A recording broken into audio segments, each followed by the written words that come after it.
Hello everybody and welcome back to this Doctor Who rundown video of Modern Who. I did one of these about 9 months ago. I apologise, it's been such a long time, but here I am, in black and white it seems. My camera sort of went weird and has gone black and white. I don't know why I haven't fixed it because I can't be arsed really. But yes, last time, previously, we did Series 1 and Series 2. We are now going to be doing the Christmas special and probably Series 3 and 4. Maybe if we get time in the specials, who knows. So, the first episode is The Runaway Bride, written by Russell T Davies. Now, this episode is Tennant and Catherine Tate playing Donna Noble. She is somebody getting married, and she gets transported out of the church and into the TARDIS, which happens at the end of Doomsday, but comes back for this. What then happens is a series of things where it turns out that her husband-to-be, who she met at this company, has been helping this spider lady to take over the world through the company and through the water, because the water's influencing people and getting them to work. I think, if I remember rightly, that was how it worked. And because Donna was drinking the water at the company, she got these nanoparticles which transport her into the TARDIS, which she shouldn't be able to do. And then the husband dies. The spider lady gets water washed down her, and the Doctor, still angry that Rose is gone, is willing to die in the water thing. But Donna stops him. So this is a Christmas episode, as I said. I like this episode because it's a bit of fun. It's Christmassy. It kind of has it's Catherine Tate and David Tennant. They get along very well. Their chemistry is as can be seen later on in Doctor Who. Them two work so well together that they are reliable, and a lot of people don't like this episode, but I do like this one. Next is Series 3, Episode 1, or Smith and Jones, written by Russell T Davies, and I think this is the quintessential Doctor Who episode, in that this was written. Sorry, not written. This is if you want to show somebody Doctor Who, this is what you show them, because it's got an interesting premise in that a hospital goes missing and ends up on the moon. The companion's very good. Martha, played by Freema Agyeman, is so good in her role, and she gets along well with Tennant, and the stuff they do together is really good. The villain's very good, in that it's Anne Reid, who is a old lady who has, I think she's a plasmavore, is the name of the alien, and she kills people by sucking the blood of bodies. And the reason why the hospital gets taken is that she is a fugitive, and that these Judoon, who are the police, they are rhinos, but they are the police of the Shadow Proclamation. They kind of have taken this hospital hostage until they find the alien. And the whole episode is meant to be them trying to find her and causing chaos, and the hospital slowly losing oxygen. But because the Doctor's an alien, he needs to hide from them as well, because they might think he's the fugitive. But then he ends up tricking the old lady to drink his blood, but then they still identify her as an alien, because he's an alien. And then he saves the day. They come back to London, and then the Doctor meets up with her again later on and says, "Oh, thanks for helping on the hospital. I owe you a trip somewhere, anywhere in time and space, And that's where the series starts. As I've said, quintessential episode. I think, I'd argue this is better than Rose in introducing new fans to Doctor Who. In that, if you've never seen Doctor Who before, or you've only seen bits of episodes and want an episode to kind of get you stuck in, here is where you start. Episode 2, The Shakespeare Code, written by Gareth Roberts, a horrible person. Yeah, I won't go into that too much because it's he said some things on Twitter. Why does it always happen? But yeah, he this episode is about, as it says, Shakespeare. So the Doctor takes Martha back to 1500s London, to the Globe, and they meet Shakespeare, who is writing a new play, Love Labour's Won, which is a sequel to Love Labour's Lost. Love Labour's Won, I believe, is an unfinished, yes, is a lost play,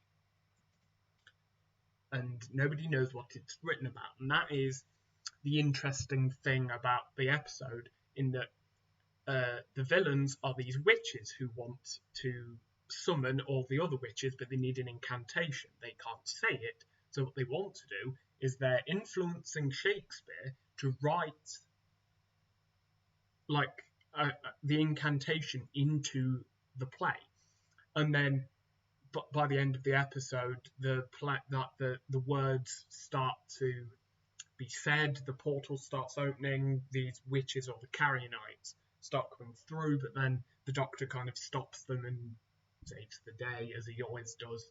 But yeah, it's an alright episode, I suppose. Like, there's some fun bits to it, but it's like, if you're gonna like skip an episode, then you might as well. What's next? Gridlock. Gridlock is sort of a sequel to New Earth, which I talked about last time.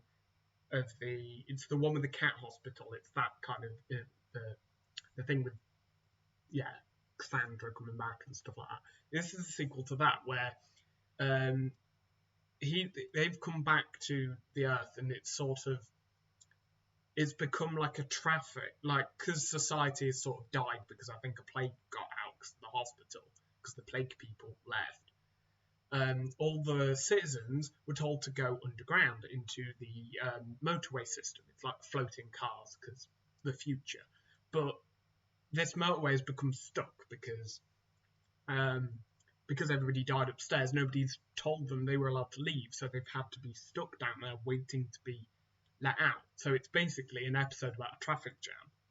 But there are these crab things which are from Classic Who, I think, which are at the bottom of the traffic thing, and that's so you're not meant to go down that far, you're meant to stay in your lane.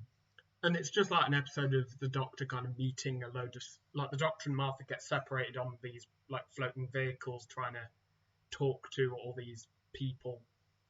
And Ardal O'Hanlon's there as a cat. You have this old couple. You have a couple of other people. But then at the end of this the end of this episode is interesting for two reasons. So one is the face of Bo comes back, and the face of Bo is dying, like he was in New Earth, but this is where he dies, and he wanted to meet the Doctor before he goes, because I think that's why. Is that why the Doctor goes there in the first place? I think it is. I'm not sure. I think it is.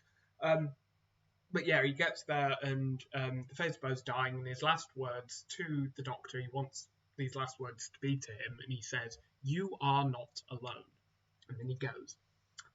And that confuses the Doctor, because obviously he thinks his planet's been destroyed. The Time War wiped out the Daleks and the Time Lords, and all the Gallifreyans are dead, basically. And there are no Time Lords left. He is the last of the Time Lords, which will become more important later. But basically, because Martha still doesn't know who he is, Martha asks him all these questions like, "Oh, where are you from? What was the planet like?" And so there's like this really tender moment where they're just sat on like these really rickety chairs at the end, and they kind of, it's like Tennant kind of reminiscing, and he's going, "Oh, there's this grass and all this."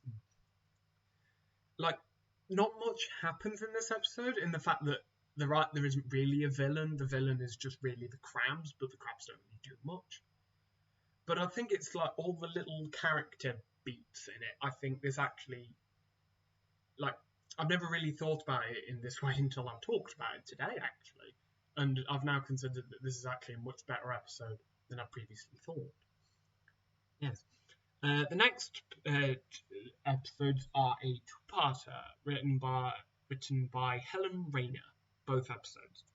I don't know if she's just wrote this episode or did she write any other. She wrote School Reunion, so the episode with Sarah Jane from series 2, the one with the chips and the bats. Yeah, Daleks in Manhattan and Evolution of the Daleks. So this is set in 1930s New York, and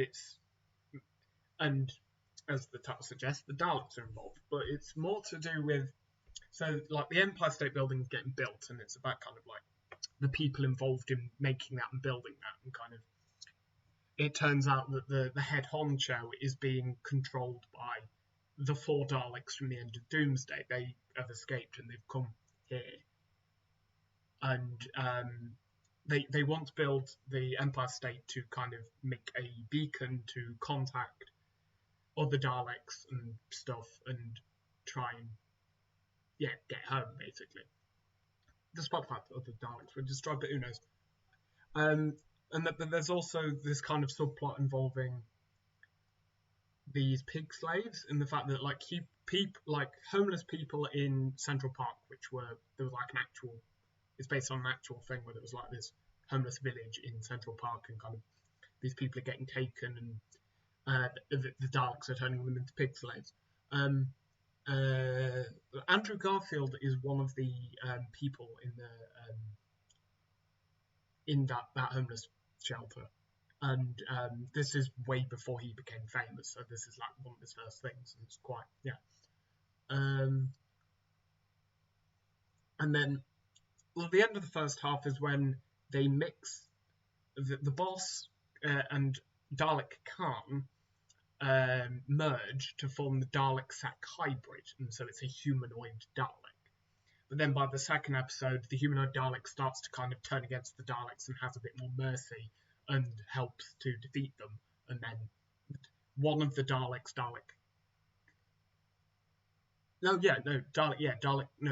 Khan is the only one who survives. Dalek-Sec is the one who merges with the human. Dalek Khan goes into this teleport and teleports away. And we'll find that out when we get to series 4, where he went. This episode is not. This two part is alright. It's kind of a bit middling in the fact that it's a bit more kind of like I find the story kind of it's not very well paced. It's a bit rushed and kind of like I know it's a two-parter, but even so, kind of like it feels like they could have added a bit more time on certain things. The next episode. So now we start. So Daleks, like there's a 4-episode bad stint here. Well, bad, as in like kind of not very good. And this is the third of the 4, The Lazarus Experiment, written by Stephen Greenhorn, he hasn't written an episode before this, but he will write another episode after this. So I thought this was a Mark Gatiss episode. I always did, because it has Mark Gatiss in it as Lazarus. So basically,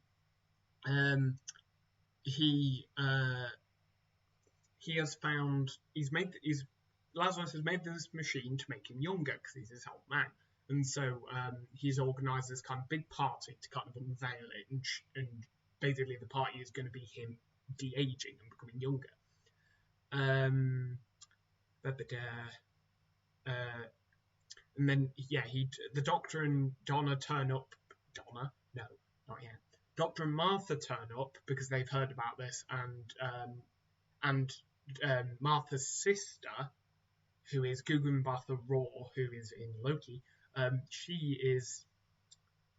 it's like a part, like I think she's organised the party, and also her family are also there. So she's gone as well, and this is the first time the Doctor properly Oh no, the Doctor slightly meets them beforehand, but this is the first time that they kind of have a proper conversation. And this is where they find out that she's gone away with him, and like it causes a bit of a conflict. But yeah, main crux of the episode, Lazarus does this, he's de-aged, but then he starts to deform and become this sort of like big monster. But and then he starts to try and attack everybody. And it's sort of like Frankenstein's, it's a bit like that, or Jekyll and Hyde. Jekyll and Hyde's probably more apt. But yeah, the CGI for that monster thing is awful. Because they try and put Mark Gatiss' face onto like this thing, and it doesn't really work. And yeah, I like the end of this episode's alright. Cause the end of the episode is the bit in the church where Lazarus is kind of saying, he's basically trying to justify what he's done, and the Doctor's kind of, it's sort of an argument, but it's also kind of like the Doctor's trying to understand why he did it. And then you find out, I can't remember if you find out in this episode, but later on, but this is sort of where the start of because the series arc is slightly mentioned in other episodes, which is about Harold Saxon, who's running for Prime Minister.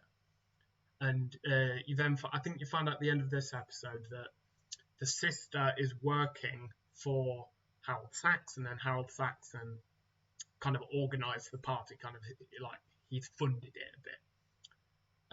But yeah, that'll become a bit more thingy, sort of in the next episode, but definitely as we go on.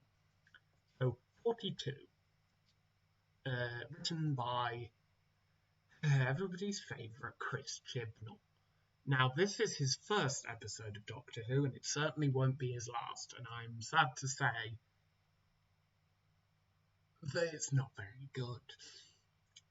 Because I've had mates who don't like Chibnall, and they didn't like this episode, but then they watched it back and they said it's good. I watched it with them while it happened, and it is not. It is not good. So they go to this sort of like ship, and this ship is like near this star, and I can't remember what they're doing. They're like using the energy of the sun, or it's broken down, and they're trying to. It's like a distress call, and they're trying to get back. They're trying to get power to get away from this star and get back before they burn up. But it turns out that the sun is slightly sentient, and it starts to. If you look at the sun for too long, or you start to.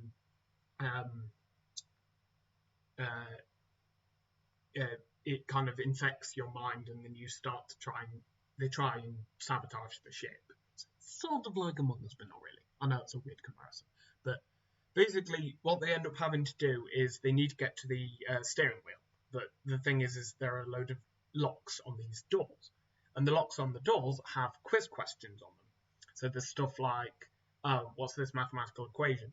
And then there's a load of characters in this, because Chris Chibnall, he just includes like another 6 characters, and he doesn't write any of them really well. There's like a whole marriage breaking down thing. There's like the Doctor, who's kind of like the doctory character, who's a bit more like, she's a bit reluctant to do certain things, and yeah. Then there is, so one of the questions is, who had the most number 1 singles or something? Who's like the highest number 1? Is it Elvis or is it the Beatles? And the Doctor's off doing a thing with the marriage, and like he's helping the people who are having the difficulties with marriage. He's off elsewhere. So this is Martha and another of the characters, can't remember his name.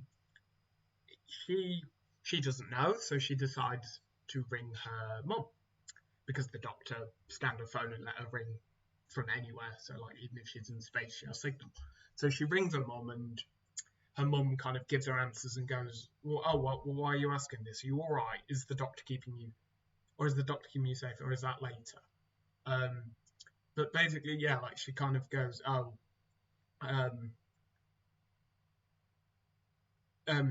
like she initially, like, so she works it out, and then afterwards, like once they get through the door, they hang up, and the camera turns from the mum, and it turns out that there's these people who are monitoring the phone call, and they are from Harold Saxon's kind of, that like they work for him. And then later on, Martha ends up on a space shuttle going away from the ship, and because the sun guy closes the door and forces them out, so they fly off into the sun. So she rings her mum, basically saying, "Goodbye. Don't blame the doctor. This isn't on him. This is on me. I'm sorry. I'm sorry I left you," sort of thing. And so they kind of, the people listening in are kind of a bit more like, "Oh, the doctor, da da da." But then they are saved, blah blah blah. Deus Ex Machina, they go on. Now the next two, 42 can't stand. Yeah. The next two episodes are beautiful. They are Human Nature and the Family Blood, written by Paul Cornell. Now Paul Cornell has written quite a few episodes of Doctor Who. He wrote Father's Day, which, if you remember, that was my favourite episode of Series 1. And then he didn't write anything else until this episode. And this episode is based on a book that he wrote to do with the Doctor Who. Like, he wrote Doctor Who books in the 90s when Doctor Who wasn't on, and this is one of the ones he did. So basically, the Doctor has become human because he was running from this family, and they know where he lives, and they will constantly follow him, and because they can detect the Time Lord part of him. So to do that, he's had to kind of take that out of him and put it in a fob watch, a pocket watch, and so his Time Lord identity is in that, but he has become human. And so this is set in 1914 or 1913, I think 1913, and they're working at this boarding school, and Tennant is this teacher, Martha is his servant, and Jessica Hynes is in this episode, and she is Mrs. Redfern, who kind of helps with the school a bit. And then it turns out that, and it's sort of like, so the first half is kind of the Doctor, seeing the Doctor as a human, and then seeing the family crash, and then the family become members of that society. So one of them becomes the farmer, one of them becomes Martha's friend, one of them becomes this little girl who's running around with a balloon, and one of them becomes a student called Baines. And Baines is honestly one of the best actors I've ever seen, ever. Harry Lloyd he is Charles Dickens' grandson, or great-grandson, and my God, he is that Harry Lloyd? Yes, it is. I thought I was wrong. I should have believed in myself more. He is most famous for, he was in this, he was in Hollow Crown, he was in Star Wars, he was in a load of stage stuff. He's in Xenoblade 3 as well. He plays Zed, the main villain, and he does good as a villain. So he has such a kind of calming, but then also kind of anger in his voice, and it works so well. So kind of Martha is trying to convince the Doctor to become the Doctor again, and turn and help defeat the family, but the Doctor doesn't believe her because he's a human, he doesn't live it, and his human name is John Smith, which is quite a famous thing that the Doctor refers to himself as a human as John Smith. But he's having dreams of all the adventures he's had, and he's written in his journal all this stuff to do with the TARDIS and the aliens, the Daleks, the Cybermen, all that stuff. There is a famous meme from these two episodes, which is the dingle dongle bingle bangle yippity too yippity tar ping pong lippy tappy too tar, or it's something along those lines. You'll probably have heard it somewhere, but that's where this is from, because it's one of the messages that the Doctor sends to Martha, is because he gives her all these stuff oh, keep me safe, don't let me do this, don't let me do that, and then the last one is, and just so I know if you've stopped listening, I'm going to make some random noises, and then he does that. But anyway, eventually, somebody takes the watch, who is Thomas Brodie Sangster, who is in Love Actually and all this other stuff, and he has like he's like psychic or something, because he can hear voices within the watch, and so he opens it and he sees something in the future. He sees him in World War One, and a bomb's about to hit him, but then eventually the Doctor opens the pocket watch, says goodbye to Miss Redfern, who he's fallen in love with, and while he's turning back, you see kind of a potential life that he would have lived with her, and then he becomes the Doctor again, and then he punishes the family. Like, he's quite malicious with it. So I can't remember. The dad, he locks in chains, like an endless amount of chains. The mum, she gets put into this vortex. The little girl is forced into a mirror, and in every mirror. So whenever you look into a mirror, you will always see a little girl with a balloon. And then the Baines, he is forced to become a scarecrow because the family start to control these scarecrows as well, who kind of wandering about, but they put him into a scarecrow and he's forced to stand there. These are wonderful episodes, only made much better by the acting, the story, the jokes. Like, it just works. Now the next episode, everybody considers the favourite. It's my second favourite, and it will be a while before we get to mine. This is Blink, written by Stephen Moffat. Praise be to Stephen Moffat. He will come back to us soon. Thank Christ. This is the episode with the Weeping Angels. You'll probably know this because it's quite a famous one. Statues, they don't move unless you look away from them, but they're not actually statues, but when you see them, they take the form of a statue. So they do this, they kind of get close and they're like, So this is a Dr. Light episode. The Doctor and Martha are hardly in this. The Doctor only appears in these videotapes, which are initially out of order, until Sally, who is played by Kerry Mulligan, before she became famous, and she watches these videos, and then it turns out that there's the transcript, but then it turns out that the person who she's with while she's watching the transcript in full is writing down her responses and what he's saying, so there's sort of like a weird time travel thing, because the Doctor has been zapped by a Weeping Angel and stuck in the past, sort of thing. And then the Weeping Angels, basically they want to get to the TARDIS because they want to eat its time energy, because that's what they feed on. They feed on time energy, and the TARDIS would feed them forever. So they want to get the TARDIS. So eventually Sally and this guy, they end up inside the TARDIS, and then the Weeping Angels are surrounding, but because the TARDIS then disappears, the Weeping Angels are then staring at each other, meaning that they can never move again. They are stuck there. But then the beauty of this episode is the final few shots, because Sally gives the Doctor the notes, because the Doctor turns up, but he hasn't experienced this yet. But this is like a previous Doctor who will then use this to send the messages and make time make sense.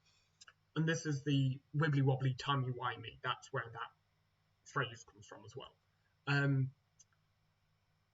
So yeah, she gives him the thing, she goes off, and then it replays the don't blink, blink and you're dead, never look away, Belvedere, don't blink.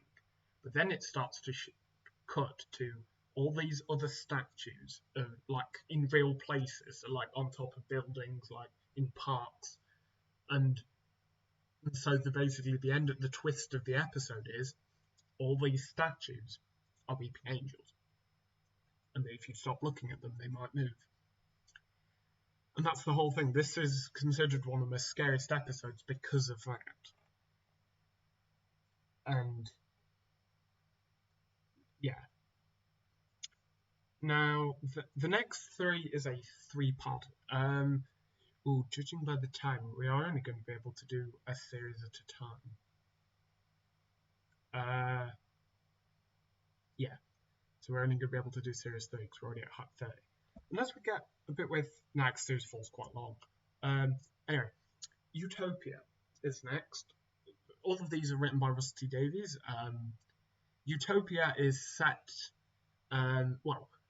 first Captain Jack comes back. Basically, they land at Cardiff Bay to refuel because of the temporal shift at the end of series 1. That's still there. Torchwood plot, that whole thing. But Captain Jack turns up and he grabs onto the TARDIS, and because he's grabbing onto the TARDIS, they go really, really far into the future, far more forward than the TARDIS should be able to go. And then obviously he dies, but then he comes back, and this is where the Doctor finds out that Jack is immortal. This is the first time he finds that out, because he hasn't seen him since that last episode of series 1 where he became immortal due to Rose. And then so they go to they've found that at the end of the universe, but they find this colony of it's the last of the humans, like the ragtag group of humans, and there's this scientist who's going to build them a rocket to take them to Utopia. The scientist is played by Derek Jacobi, and the scientist's name is Professor Yana. And basically, the whole episode is about the Doctor trying to help all these humans get home, but there's these kind of mutated humans who are outside who are trying to get in and kill them all, and that's why they need to go, because there's the future kind coming to get them. And then so the episode kind of comes about talking about Captain Jack and the Doctor and stuff like that, and then right at the end of the episode, they notice that Martha is with Professor Yana, and she notices a pocket watch, and the pocket watch has the symbols of the Gallifreyan symbols. So she goes running off to find the Doctor and Captain Jack, who are elsewhere, and basically says they've got the pocket watch. This guy's got the pocket watch. He's one of you. There's another Time Lord. They're not all dead. And then the Doctor starts freaking out, and Captain Jack's like, "Well, aren't your people wonderful? Why aren't you so pleased to see them back?" And then this is where it is revealed that at the end of the Time War, the Time Lords sort of became a bit ruthless, and they became evil and kind of killers, and they were diplomatic but in the wrong way, and sort of like the Conservative. And they went, and so he's still trying to do this thing, but then something's on his mind, and as the Doctor, Professor Yana opens the pocket watch, and all these things start to come into his head, and he starts hearing like a little tap, like a rhythm, and while that's happening, it cuts to the Doctor, who's then remembering what the Fates of Bow said, with the "You are not alone," YANA. And so the Doctor goes running back to try and try to stop Professor Yana, because it turns out that Professor Yana is actually the Master, who is the Doctor's sort of worst enemy, kind of another Time Lord, the evil version of him in a sense. He kills his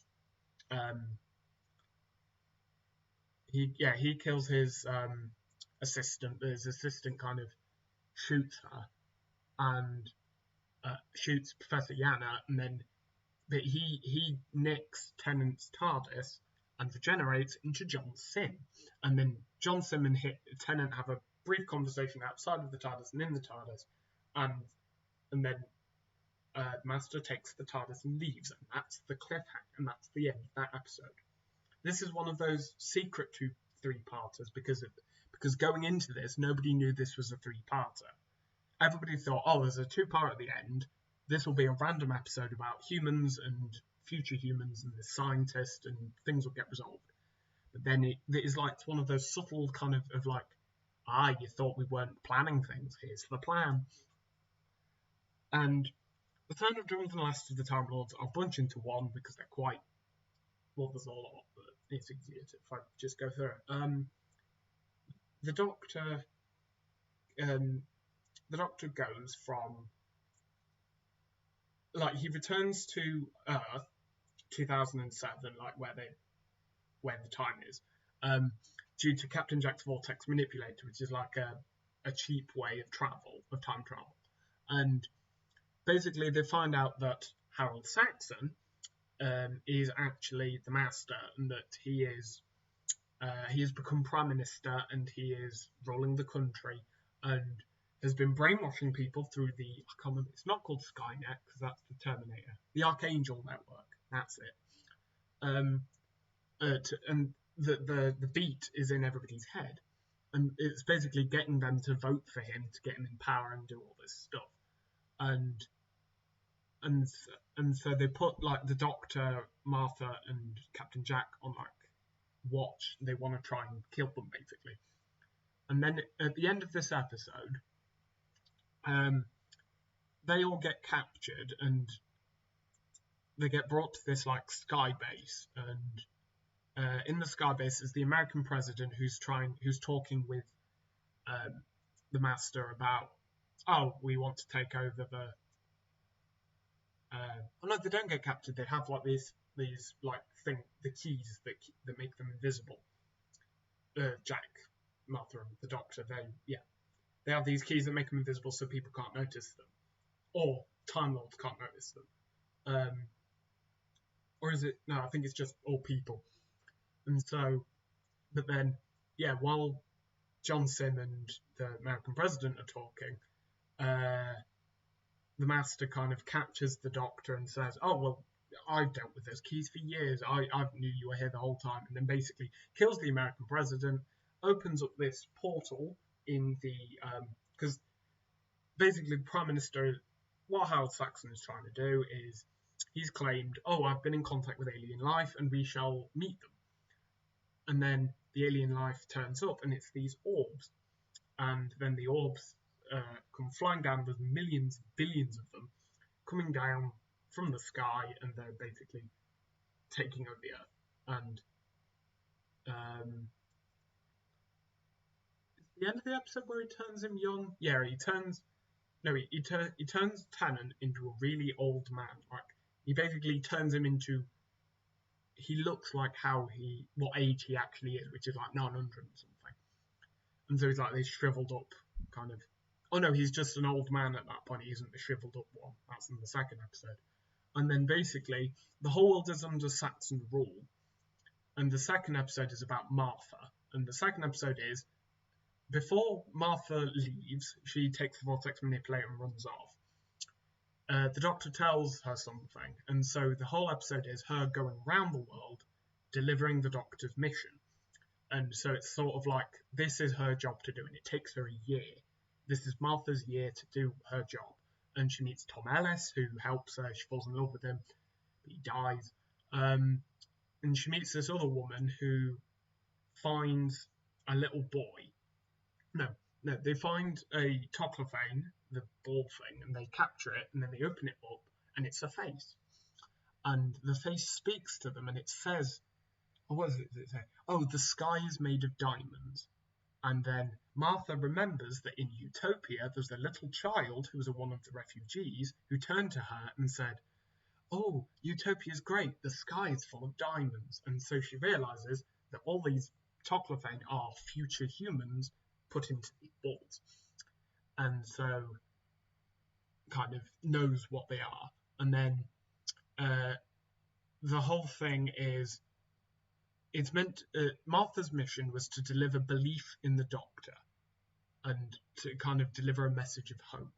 This is very Deus Ex Machina ending, in that basically, after turning into a shriveled Doctor, basically the thoughts of all humans thinking about the Doctor at once and kind of having this thought kind of brings him back to normal form. He floats up, he's got like this light around him. He basically is Jesus, and he basically attacks Tennant, attacks John Sim and defeats him. And instead of and then his Harold Saxon's wife, Lucy, shoots him because of how he manipulated her, and the Master refuses to regenerate in the Doctor's arms and dies. And then at the end of the episode, there's a log fire with the Master's body on it, and there's a ring, and the ring is like a Time Lord ring, and it falls off the body and onto the floor.